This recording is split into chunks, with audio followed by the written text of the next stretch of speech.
The hum of a jet engine is a promise, of new destinations, of reunions, of escape. But for one man, on Starlight Airlines Flight 782 from London to New York, that promise was about to be broken. He thought his target was just a quiet teenage girl in seat 14B. He thought his cruelty, fueled by prejudice and a sense of entitlement, would go unnoticed at 35,000 feet. What he didn't know was that the girl's father wasn't just waiting for her at the airport. He was the man who held the safety of the entire aviation industry in his hands, and he was about to bring the full weight of that power down on a single flight for a single passenger, his daughter. Before we begin, comment where you are watching from today, and make sure to subscribe because tomorrow's story is one you don't want to miss. Now let's get into it. The air in the cabin of the Boeing 777 was a sterile, recycled blend of anticipation and exhaustion. Starlight Airlines Flight 782 was 3 hours into its transatlantic journey, a silver dart cutting through the deep, endless blue above the clouds. For 17-year-old Amara Thorne, cocooned in seat 14B, it was a familiar limbo. An avid artist, she had her sketchbook open on her tray table, a pair of premium noise-canceling headphones over her ears, and the world reduced to the fine point of her graphite pencil. She was sketching the wing of the plane, capturing the elegant curve of its engineering against the impossible backdrop of space. The man in 14C, however, was a discordant note in her peaceful solitude. His name was Robert Caldwell, a man in his late 50s with a face that seemed permanently soured, as if he'd just bitten into a lemon. From the moment he'd squeezed past her to get to his seat, huffing with theatrical impatience, he had been an unnerving presence. He'd loudly complained to the flight attendant about the cramped conditions of his premium economy seat, slammed his briefcase into the overhead bin with unnecessary force, and made a point of sighing heavily every few minutes. His initial interactions with Amara were a masterclass in passive aggression. When she'd politely asked if he needed help getting his jacket settled, he'd shot her a dismissive look, his eyes flicking over her dark skin and the box braids that cascaded over her shoulder. "I can manage my own affairs, thank you," he'd clipped, his tone suggesting the offer was an impertinence. Amara, well-traveled and confident, was used to navigating the subtle and overt currents of prejudice. She'd felt the shift in atmosphere when she, a young black woman, sat in a premium cabin. She'd seen the double takes, the assumptions. Her father, Dr. Marcus Thorne, had always taught her to carry herself with unassailable grace to be the calm in any storm. So she simply gave Mr. Caldwell a small, polite nod and retreated into her own world. But Mr. Caldwell seemed determined to breach her defenses. He encroached on her space, his elbow consistently straying over the armrest. He'd let out a loud, performative sniff when she opened a small bag of complimentary almonds, muttering just loud enough to be heard, "Some people have no consideration for allergies." The first major friction point came when the flight attendant, a kind woman named Sarah with a warm smile, came to take their drink orders. "Miss?" Sarah asked, leaning towards Amara. "Just a ginger ale, please," Amara said, briefly lifting her headphones. Sarah smiled and then turned to Mr. Caldwell. "And for you, sir?" He didn't look at Sarah. He looked at Amara. "I'll have a coffee, black, and make sure it's hot. I can't abide by the lukewarm dishwater some airlines try to pass off these days."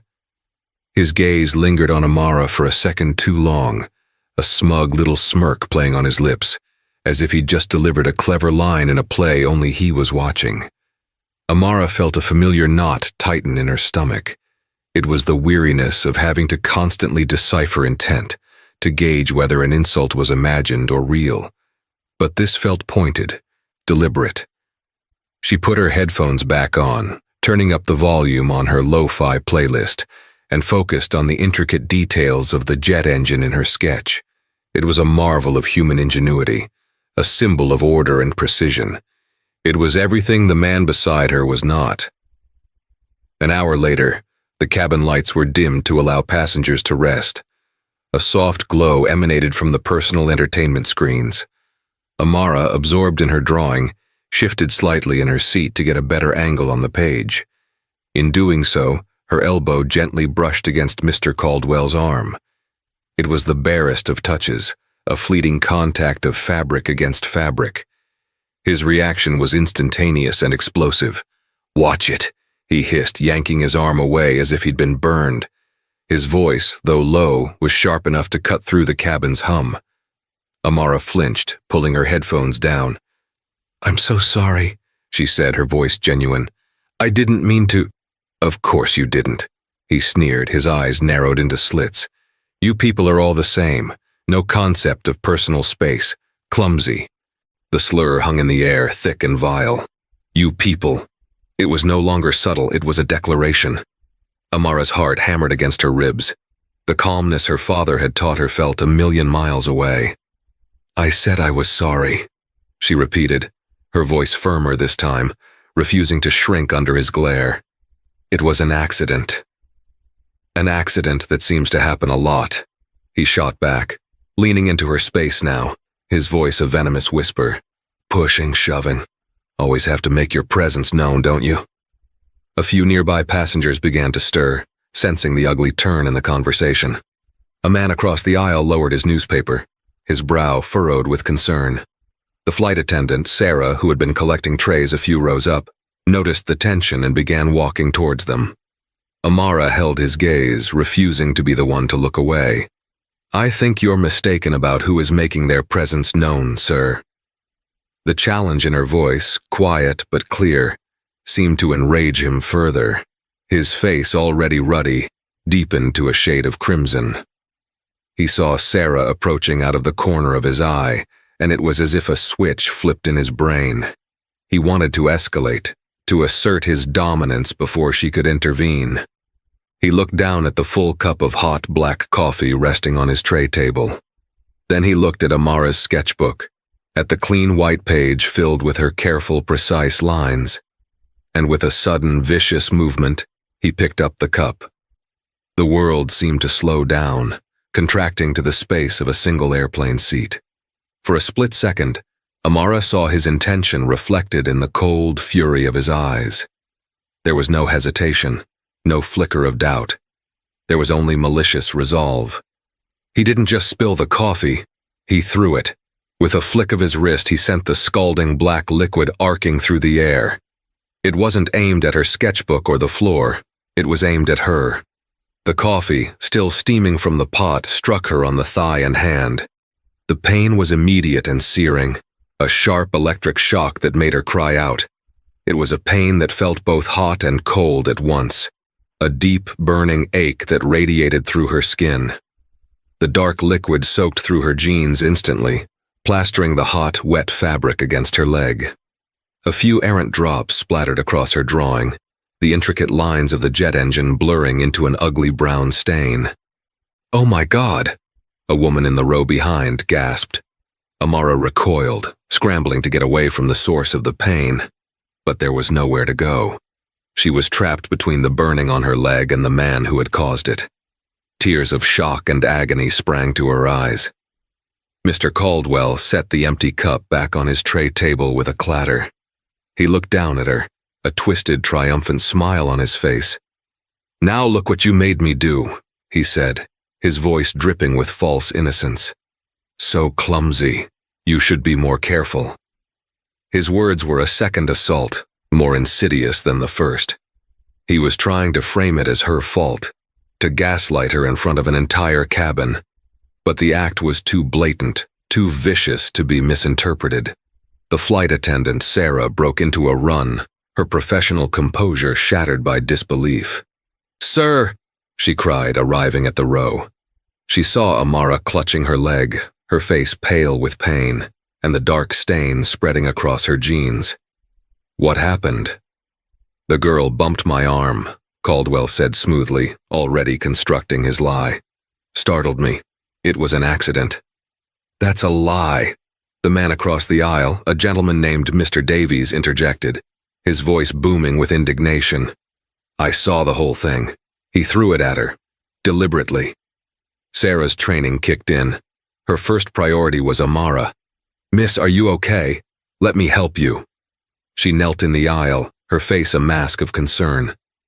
"We need to get some cold water on that right now." She turned and pressed the call button for her colleagues. "I need a first aid kit and all the bottled water you can find now." Another flight attendant, a young man named Ben, hurried over. The quiet murmur of the cabin had now grown into a low roar of outrage as passengers realized what had transpired. Phones were being subtly raised, recording the aftermath. Caldwell, realizing his narrative was crumbling, doubled down. "This is absurd," he blustered, trying to project authority.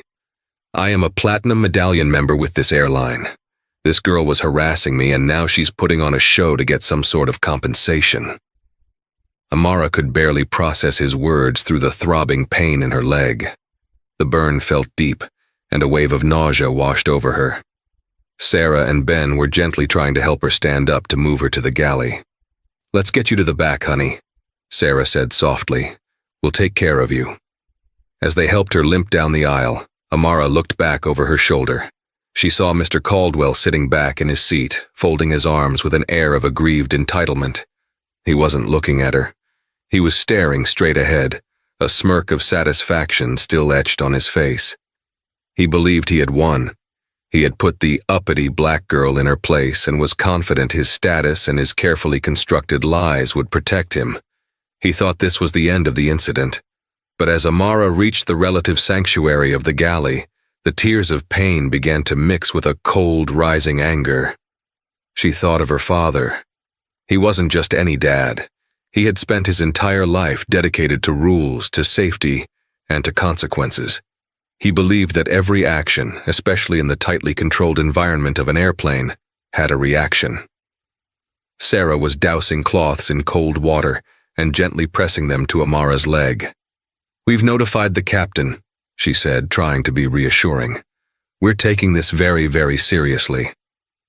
Amara nodded, biting her lip to keep from crying out again. The pain was bad, but the humiliation felt worse. The casual cruelty of it, the absolute certainty he had that he could get away with it. That was the real wound.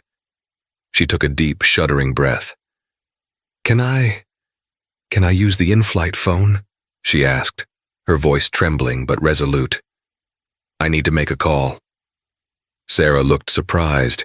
"It's usually for emergencies, honey, and it's very expensive." Amara met her gaze, and for the first time Sarah saw something beyond the pain in the young woman's eyes. It was a steely resolve that seemed far older than her 17 years. "This is an emergency," Amara said, her voice dropping, gaining a strength that silenced the galley. "And I assure you, my father will cover the cost." The in-flight satellite phone felt heavy and alien in Amara's hand. In the cramped, sterile environment of the galley, surrounded by the hushed, concerned faces of the flight crew, the act of making a call felt monumental. It was a breach of the unspoken rules of air travel, a direct line from this sealed metal tube to the world below. Ben, the male flight attendant, had to get authorization from the captain to activate the phone for a passenger. The captain, a seasoned pilot named David Chen, had already been briefed by Sarah and had heard the passenger testimonies being relayed by the crew. He'd logged the incident as a level 2 threat, physically abusive behavior, and had already begun the process of notifying Starlight Airlines ground control of a disturbance on board. When the request for the SAT phone came through, he authorized it without question. Something about the crew's description of the girl's quiet dignity and the man's unrepentant aggression told him this was far from over. Amara dialed the number from memory. It was a private line, one she was only ever to use in a true crisis. As the phone rang, a strange calm settled over her. The searing pain in her leg was still there, a constant throbbing reminder of the violation. But her mind was clear. The phone was answered on the second ring. Thorne. The voice was deep, calm, and instantly recognizable. It was the voice that had read her bedtime stories, the voice that had explained the physics of flight when she was 10, and the voice that had, just yesterday, told her he was proud of her. Dr. Marcus Thorne. "Dad," Amara said, and her voice broke, the single word carrying all the pain, shock, and fear she'd been holding back. "Amara," What's wrong? Where are you?" The calm in his voice was instantly replaced by a razor-sharp edge of concern. He knew this number. He knew what it meant for her to be calling it. "I'm on the plane. Flight 782, she managed, tears now streaming silently down her face. "A man. He threw coffee on me, hot coffee, on purpose." There was a pause on the other end of the line, but it wasn't a pause of inaction. It was the silence of a powerful engine engaging. Amara could practically hear the gears turning in his mind, processing, analyzing, and formulating a plan. Sarah gently placed another cool compress on her leg, offering a silent gesture of support. "Are you hurt?" His voice was low and controlled, but laced with a barely contained fury. "Yes, my leg and my hand. It hurts, Dad.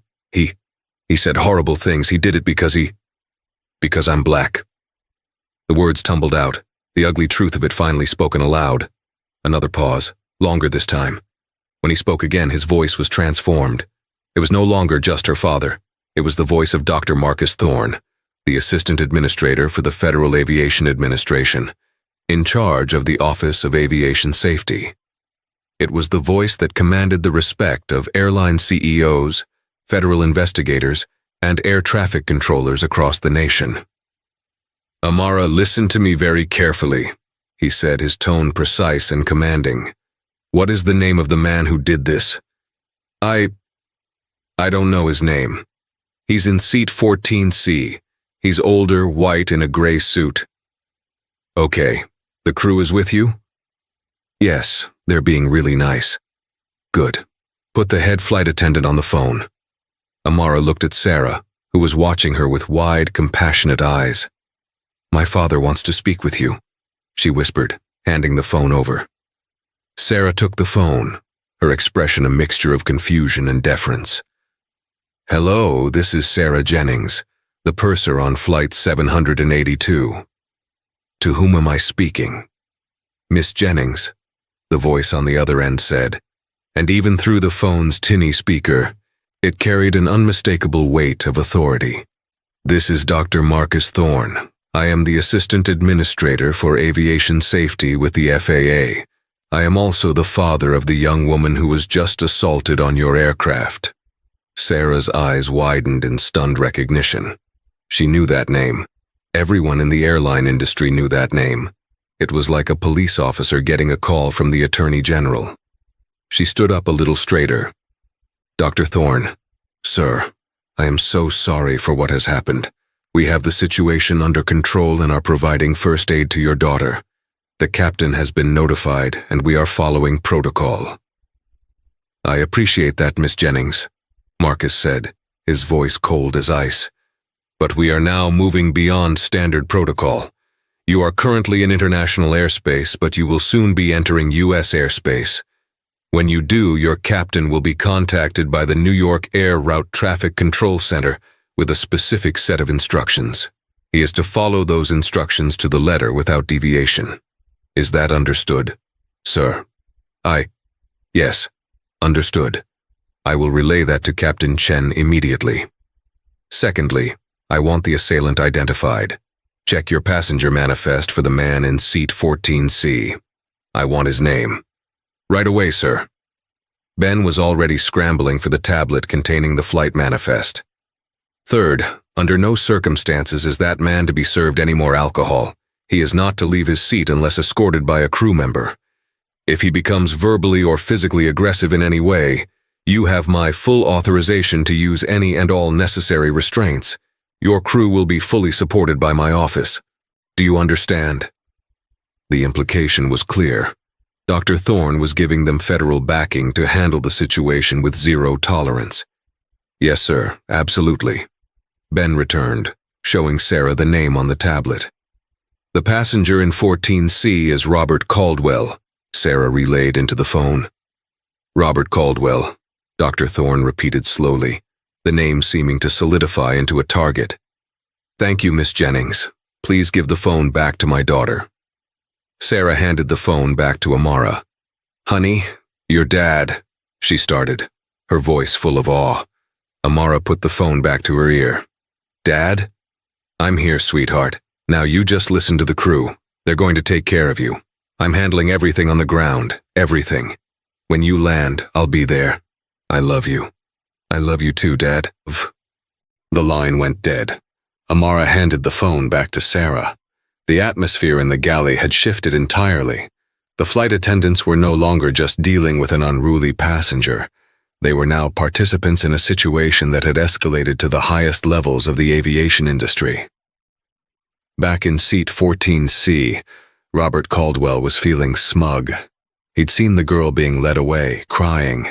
He'd heard the concerned whispers of the passengers and seen the disapproving looks from the crew. He didn't care. He felt vindicated. He'd made his point. He requested another coffee from a passing flight attendant, who simply looked at him, said no sir, and continued walking. Caldwell scoffed, attributing her refusal to petty vindictiveness. He settled back in his seat, put on his own headphones and closed his eyes, completely oblivious to the storm that was gathering. A storm being personally directed by one of the most powerful men in the sky, thousands of miles away. He was about to learn that some actions don't just have reactions. They have consequences of a magnitude he couldn't possibly imagine. For the next 2 hours, an invisible shield seemed to form around seat 14. Flight attendants moved up and down the aisle with practiced efficiency, attending to other passengers, but they created a wide berth around Robert Caldwell. His requests for drinks were ignored. His attempts to catch a crew member's eye were met with blank, professional stares. The passengers around him, having witnessed the assault, treated him like a pariah. Mr. Davies across the aisle stared at him with open contempt, while others would whisper and point whenever he shifted in his seat. Caldwell's smugness began to curdle into irritation, then anger. This wasn't the deference he was used to.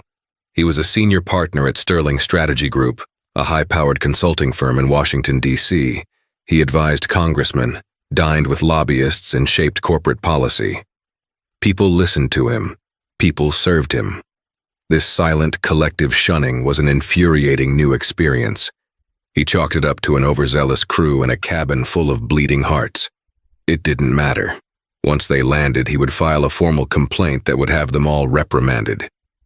In the cockpit, Captain David Chen was experiencing a very different reality. As Flight 782 crossed the navigational waypoint that marked its official entry into United States airspace, his radio crackled to life. Starlight 782, this is New York Center, the voice from Air Traffic Control said, calm and professional as always. How do you read? New York Center, Starlight 782, reading you 5 by 5. Captain Chen responded. Starlight 782, be advised, we have a new directive for your arrival. You are to maintain your current heading. On approach to JFK, you will be rerouted. You will not be proceeding to your assigned gate at Terminal 4. I repeat, you will not be proceeding to Terminal 4. You will be directed to the designated hard stand at the airport's northwest perimeter. Acknowledge. Captain Chen's blood ran cold. The northwest hard stand wasn't a passenger area. It was a remote, isolated patch of concrete used for de-icing in winter, for planes with severe maintenance issues, or for law enforcement and federal agency operations. Directing a commercial flight full of passengers there was unheard of, short of a bomb threat or a hijacking. New York Center, confirmed Starlight 782, is being rerouted to the northwest hard stand, he asked, his voice tight. That is affirmative, Starlight 782. You will be met on the ground by airport authorities. The nature of the escort will be specific. Follow all instructions from the ground crew without question. The co-pilot looked at Chen, his eyes wide. What the hell is going on? Did that guy in 14C call in a threat? I don't think he called anyone, Chen said, his mind racing back to the purser's report. The phone call. The girl's father, Dr. Marcus Thorne. It was all starting to make a terrifying kind of sense. This wasn't a standard airline response to an unruly passenger. This was a federal intervention. Captain Chen keyed his intercom. Miss Jennings, please come to the cockpit. Sarah arrived a moment later, her expression tense. Sarah, Chen said, keeping his voice low. "Your report about the passenger in 14C, the girl's father. You're certain he said he was with the FAA?" "Yes, Captain," she replied. "He said his name was Dr. Marcus Thorne, Assistant Administrator for Aviation Safety." Chen let out a long, slow breath. "We've just been rerouted by air traffic control. On his orders, I suspect. We're not going to the gate. We're being sent to a remote stand. The kind they use for security incidents." The color drained from Sarah's face. She had worked for the airline for 15 years and had never once landed a passenger flight at a hard stand. "When we land," Chen continued, his voice firm and authoritative, "no one gets off this plane. The ground staff will not be bringing a jet bridge. The doors remain sealed until we are given explicit clearance by the authorities meeting us on the tarmac. Is that clear?" "Crystal clear, Captain. And one more thing. Go back and make a cabin announcement, standard arrival stuff, but add that due to an unforeseen ground traffic issue at JFK, all passengers must remain in their seats with their seatbelts fastened after we have parked. No exceptions." As Sarah walked back to the cabin, the pieces began to click into place. The full weight of what Robert Caldwell had done was beginning to dawn on her. He hadn't just assaulted a teenage girl. He had, in his blind arrogance, assaulted the daughter of a man who commanded the very system that was keeping them all safe in the air. The descent began. The fasten seatbelt sign chimed on. Robert Caldwell, oblivious, stretched his arms and looked out the window, anticipating a smooth arrival and a quick exit. He noticed the plane seemed to be taking an unusual route, taxiing for far longer than normal after landing, away from the familiar terminals. He saw the flashing lights of police cars and black SUVs racing alongside the plane on the tarmac. "What's all this about?" he muttered to himself, annoyed at the delay. He assumed there must be a dignitary or celebrity on board causing all the fuss. The plane finally came to a complete stop in a vast, empty expanse of concrete, with the glittering skyline of New York City far in the distance. The engine spooled down into an unnerving silence. Caldwell, like everyone else, unbuckled his seatbelt, ready to stand up. Then, Captain Chen's voice came over the PA system, calm, but with an unmistakable undercurrent of command. "Ladies and gentlemen, we have arrived at JFK. However, as mentioned, due to a ground situation, we ask that you all remain in your seats with your seatbelts fastened. I repeat, all passengers must remain seated. The cabin doors will not be opening at this time. Please await further instructions. Thank you for your cooperation." A confused murmur spread through the cabin. Robert Caldwell clicked his tongue in annoyance, tapping his expensive watch. "Incompetence," he growled under his breath. He leaned into the aisle, trying to get a better view out the window. And then he saw it. A mobile staircase, the kind used for presidential arrivals, was being slowly driven towards the main cabin door. At the bottom of the stairs, a group of people was assembling. They weren't baggage handlers or gate agents. They were men in dark suits, Port Authority police officers, and at the very center of the group, a tall, imposing black man in a tailored overcoat, his face set like granite. He stood with an aura of absolute unshakable authority. It was Dr. Marcus Thorne, and he was looking right at the plane. Suddenly, Robert Caldwell felt a cold, unfamiliar prickle of fear. This wasn't about a dignitary. This wasn't a delay. This was for him. The silence in the cabin was now thick with tension. Every passenger was glued to the windows, watching the surreal scene unfold on the tarmac. The mobile staircase docked against the fuselage with a soft thud that echoed like a gavel in the quiet plane. Then a sharp, authoritative knock sounded on the cabin door. Sarah Jennings took a deep breath, smoothed her uniform, and opened it. 2 Port Authority police officers and an airline executive in a Starlight Airlines suit stepped inside, but they all stood aside to make way for the man who followed them. Dr. Marcus Thorne stepped onto the aircraft. He didn't look like a grieving father. He looked like a 4-star general taking command of a battlefield. His eyes, cold and analytical, swept the cabin, taking in the faces of the passengers, the crew, and finally, they locked onto Robert Caldwell in seat 14C. Caldwell felt a jolt, as if he'd been hit with a taser. He recognized the man from news reports and industry conferences. This was not just some angry dad. This was one of the most powerful figures in global aviation. Dr. Thorne walked down the aisle, his polished shoes making no sound on the carpet. He moved with a purpose that parted the air in front of him. The passengers instinctively shrank back in their seats. He stopped at row 14. He didn't look at Caldwell.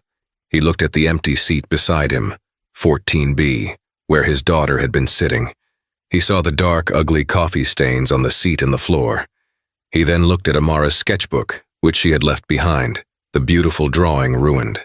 Only then did he turn his gaze to Robert Caldwell. His voice when he spoke was not loud, but it filled the entire cabin. It was a voice devoid of heat, a voice of pure, compressed power. "Robert Caldwell," he stated. It wasn't a question. Caldwell, accustomed to blustering his way through any conflict, found his throat dry.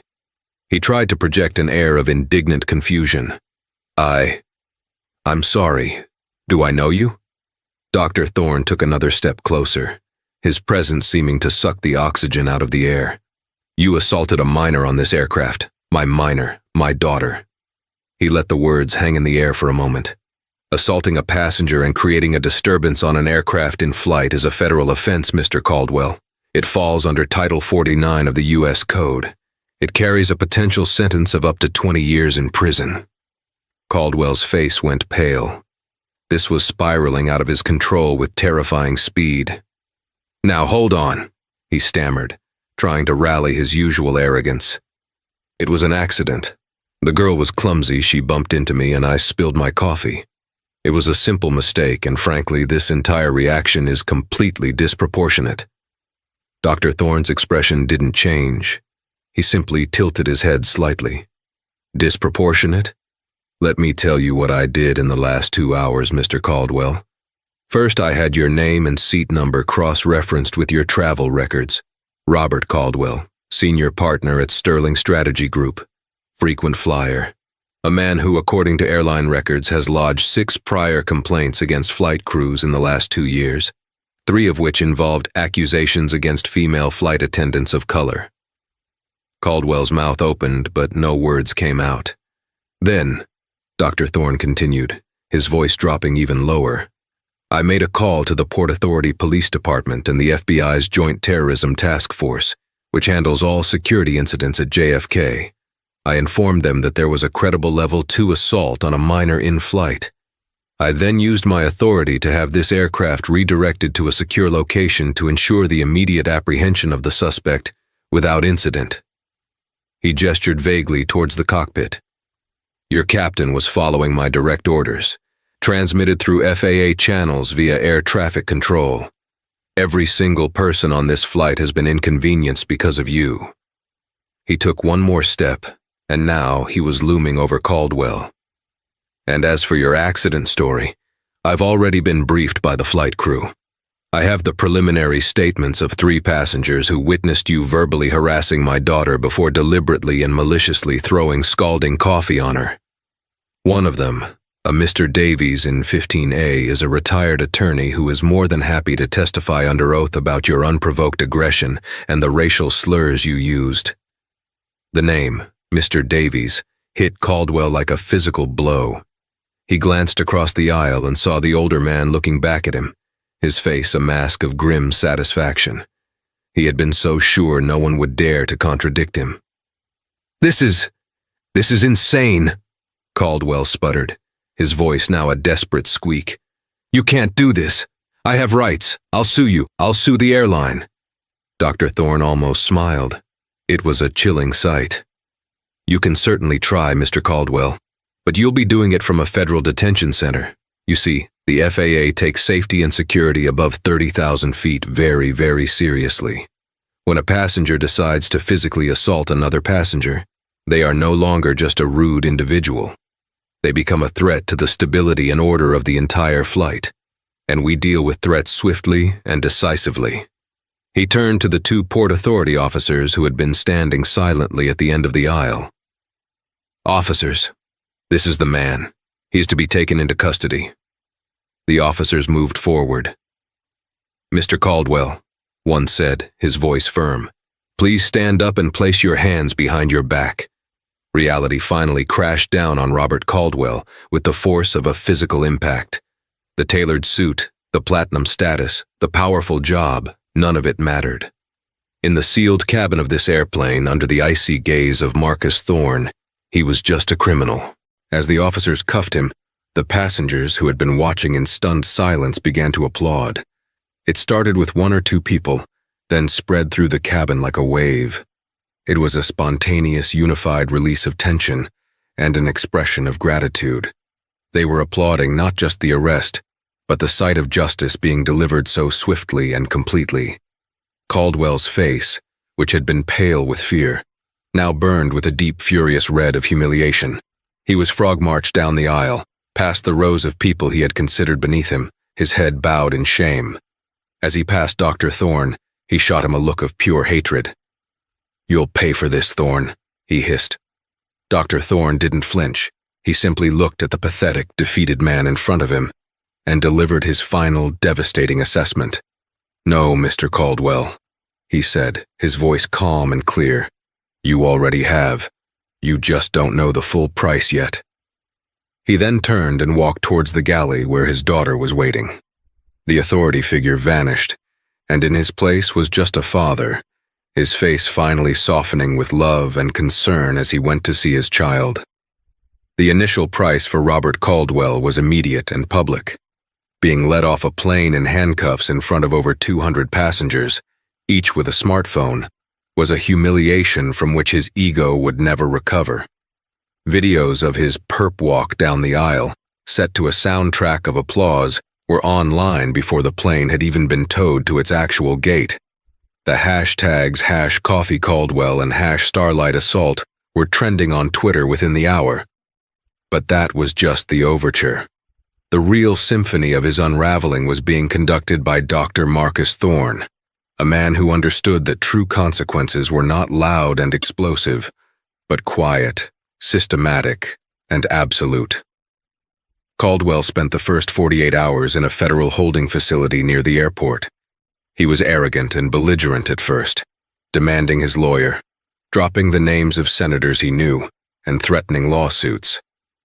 He believed his position at Sterling Strategy Group, a titan in the world of DC lobbying and corporate consulting, made him untouchable. He was wrong. His first call was to his firm's managing partner, a man named Julian Croft.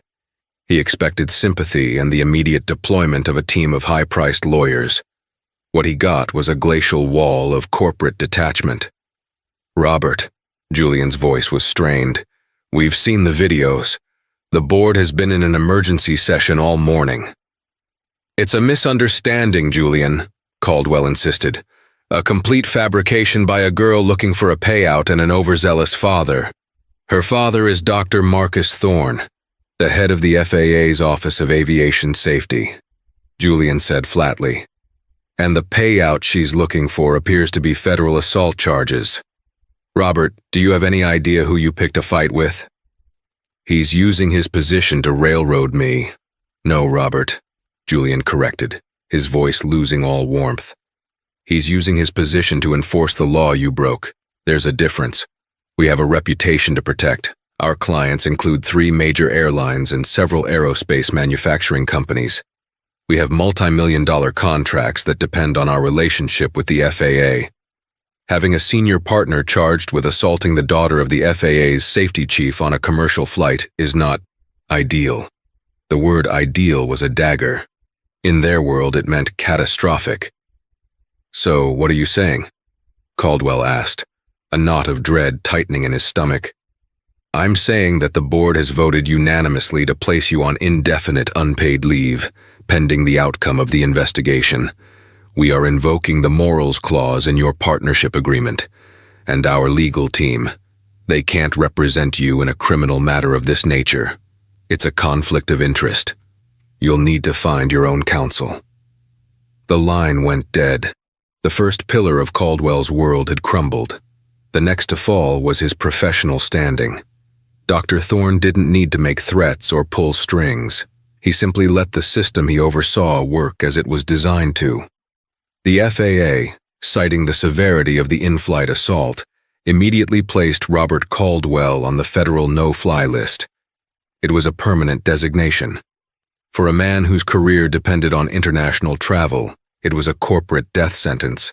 Then came the quiet phone calls. Not from Dr. Thorne, but from his deputies and colleagues, the people who ran the intricate machinery of the aviation world. A deputy administrator for security would call a contact at a major defense contractor, for whom Sterling Strategy Group was a key lobbyist. "Just giving you a heads up," the call would begin, "about the ongoing investigation into the incident on Flight 782. The charges are significant. We're taking it very seriously." No explicit threat was needed. The message was clear. Association with Robert Caldwell was now toxic. Within a week, 3 of Caldwell's largest accounts, totaling over $10 million in annual billing for Sterling, had pulled their contracts, citing reputational concerns. Julian Croft called Caldwell again. The conversation was much shorter this time.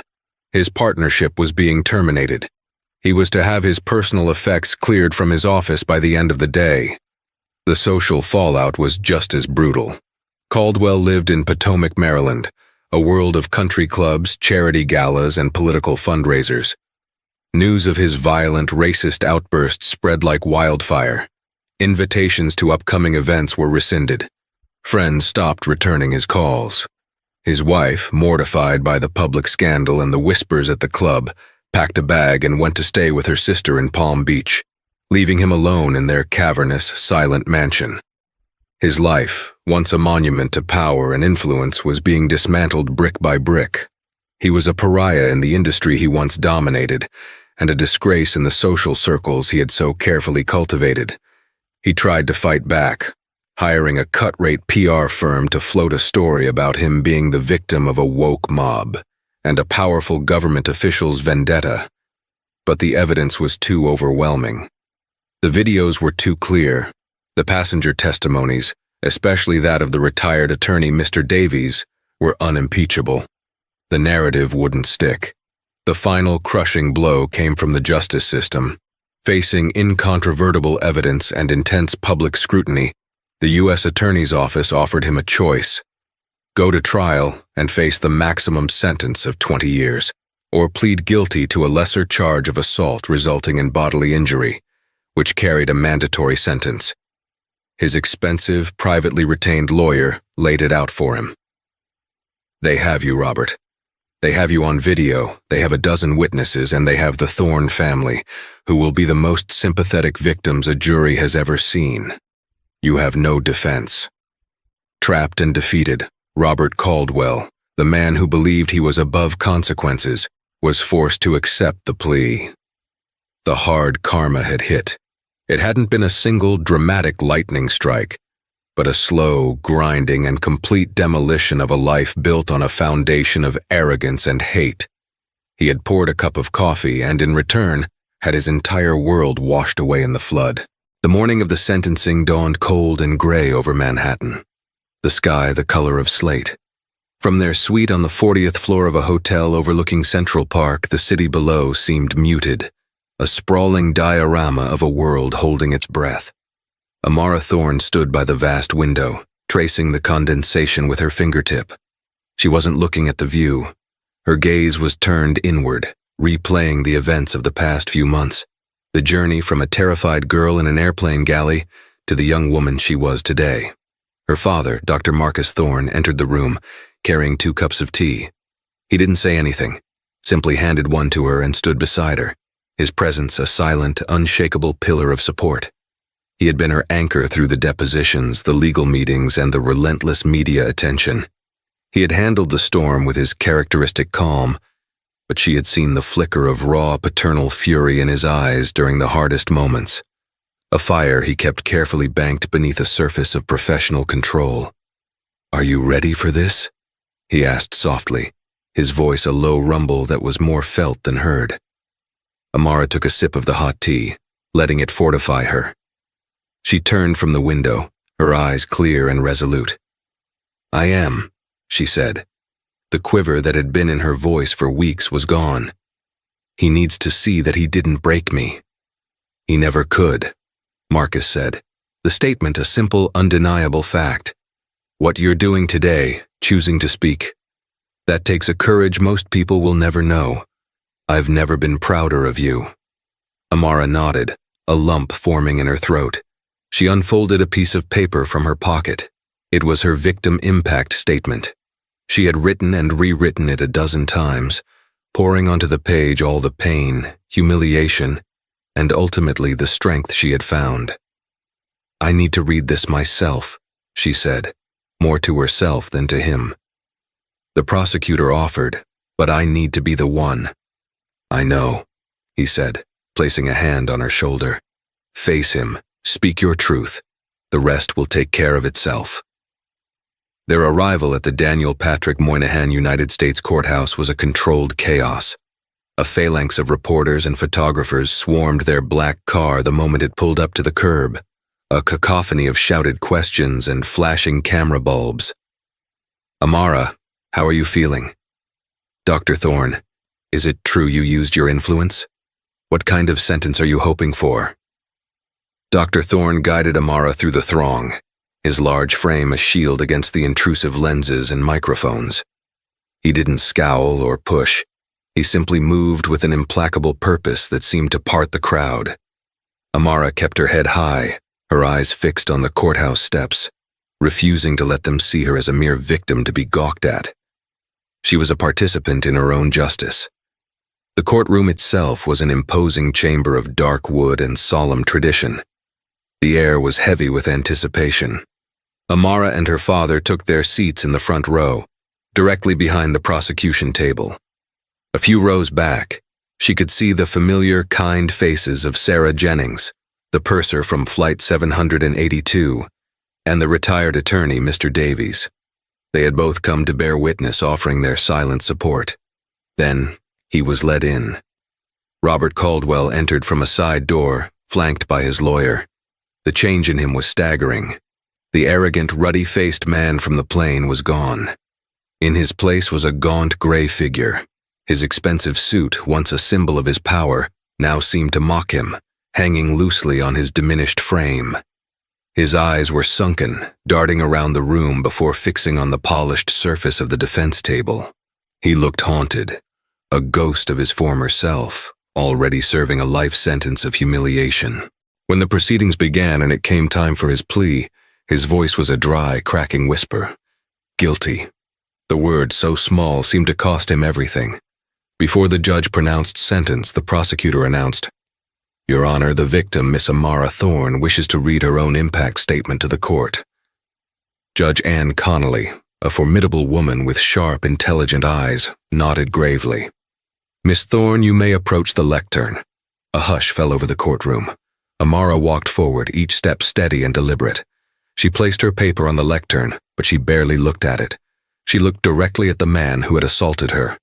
"My name is Amara Thorne," she began, her voice clear and strong, resonating through the silent room.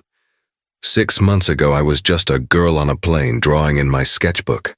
I was excited to be going home to see my family. On that day, Mr. Robert Caldwell took that feeling of excitement and safety away from me. He didn't just spill coffee on me. That is the sterile, bloodless language of a legal filing. He chose to use a steaming hot beverage as a weapon. He chose to pour it on my leg and hand, causing second-degree burns, because I had accidentally brushed his arm. She paused, her gaze unwavering. Caldwell flinched, forced to listen. "The physical pain was immense," she continued. "I will have a scar on my leg for the rest of my life. But the deeper wound, the one that has been harder to heal, was the reason he did it. He didn't see a person in the seat next to him. He saw a target. He called me you people. He threw coffee on me because he believed my presence, my very existence, was an annoyance. He did it because I am a young black woman, and in his world, that meant I was less than him, that I was clumsy, that I was worthless." Tears welled in her eyes, but she refused to let them fall. For weeks after, I was afraid. I was afraid to be in crowded places. I had nightmares about the smell of coffee, about the look of pure hatred in his eyes. He wanted to make me feel small, and for a little while he succeeded. He made me feel like the color of my skin was a target painted on my back. But then, she said, her voice rising with a newfound power, I realized that my fear was what he wanted.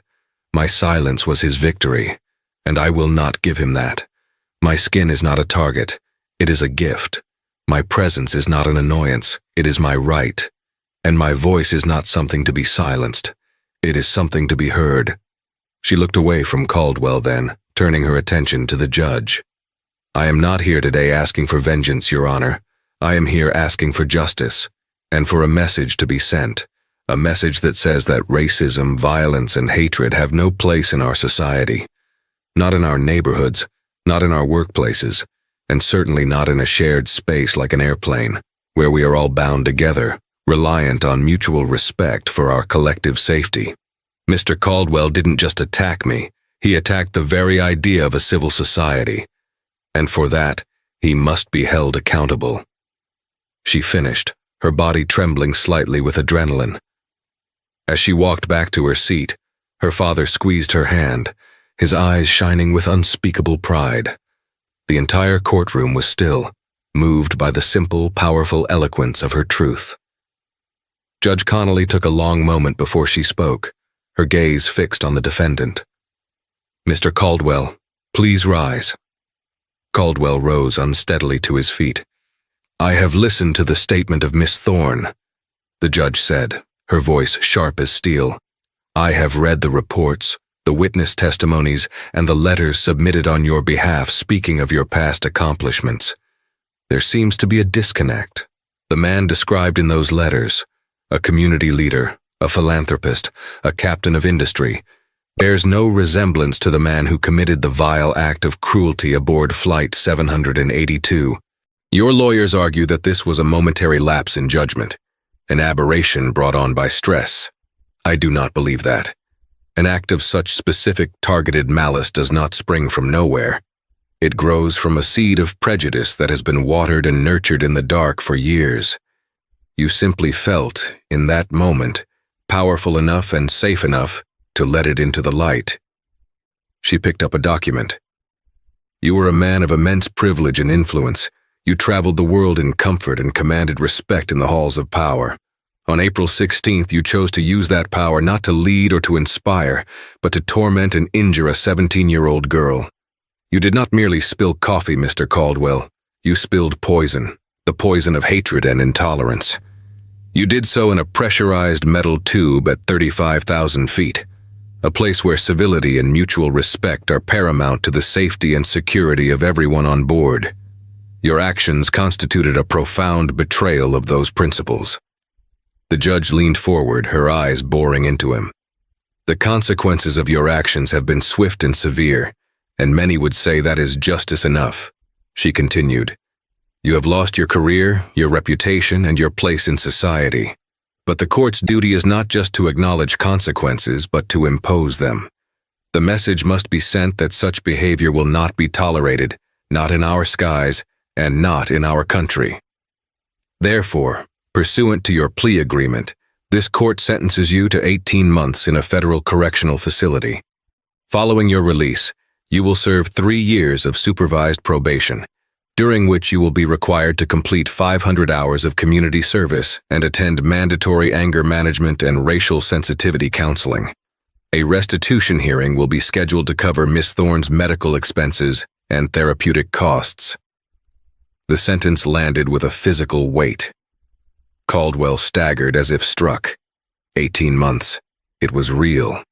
U.S. Marshals moved forward, their movements practiced and efficient. As they placed the handcuffs on him, the metallic click echoed in the silent courtroom. For the last time, Robert Caldwell looked up. His eyes met Amara's. There was no apology, no remorse, only a look of pathetic, curdled hatred. He still saw her as the cause of his downfall, not his own actions. Amara looked back at him, not with hatred, but with a profound, quiet finality. He was no longer a monster in her nightmares. He was just a small, broken man being led away to pay for his choices. A chapter was finally, truly closed.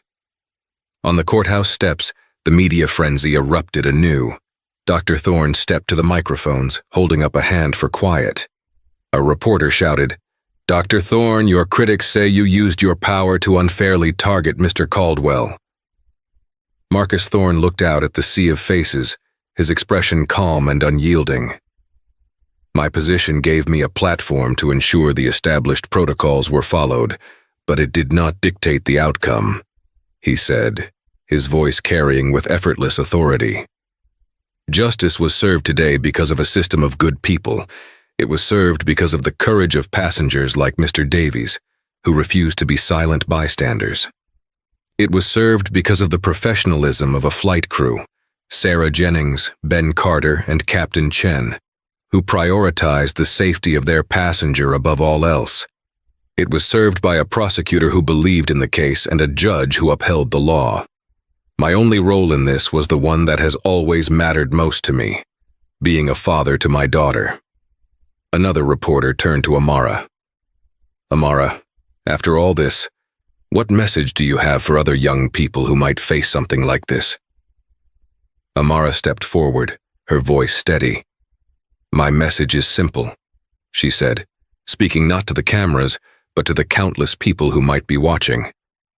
"Don't let anyone's hate make you doubt your own worth. Don't ever let them make you feel small. Your voice is more powerful than you think. Use it. Speak your truth, even if it shakes." With that, her father put his arm around her. They turned away from the clamor and walked down the steps, leaving the courthouse and the wreckage of Robert Caldwell's life behind them. The cold gray sky was beginning to break, and a sliver of sunlight pierced through the clouds, illuminating their path forward into the clear, open air. That's the incredible story of how a single act of racist arrogance on a plane led to a complete and total reckoning. It's a powerful reminder that the person you mistreat might be connected to a world you can't even imagine. Robert Caldwell thought he was untouchable, but he learned that karma, sometimes with a little help from the head of aviation safety, always collects its debt. This story shows that hate and prejudice have no place in our society, and especially not at 35,000 feet. What did you think of the swift justice delivered in this story? Let me know your thoughts in the comments below. If you were moved by this story of karma and consequences, please hit that like button. Share this video with someone who needs to see it, and most importantly, make sure you're subscribed to the channel with notifications on so you don't miss our next real-life drama. Thanks for watching.